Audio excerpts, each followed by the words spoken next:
দেখো, আমাদের ছোট্ট বন্ধুটি অসুস্থ, কিন্তু একটি ছোট্ট বন্ধু এসে সাহায্য করতে চলেছে। আমাদের ছোট্ট বন্ধু আজ খুব অসুস্থ। সে কিচ্ছু খাচ্ছে না, কেবল জুস পিচ্ছে। দেখো, একটি ছোট্ট ইঁদুর আসছে সাহায্য করতে। সে গোপনে ওষুধ মিশাচ্ছে যাতে বিড়াল সুস্থ হয়ে উঠতে পারে।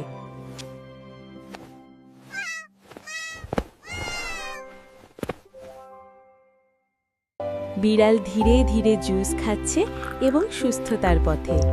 দেখো, সে আবার প্রাণবন্ত হয়ে উঠছে।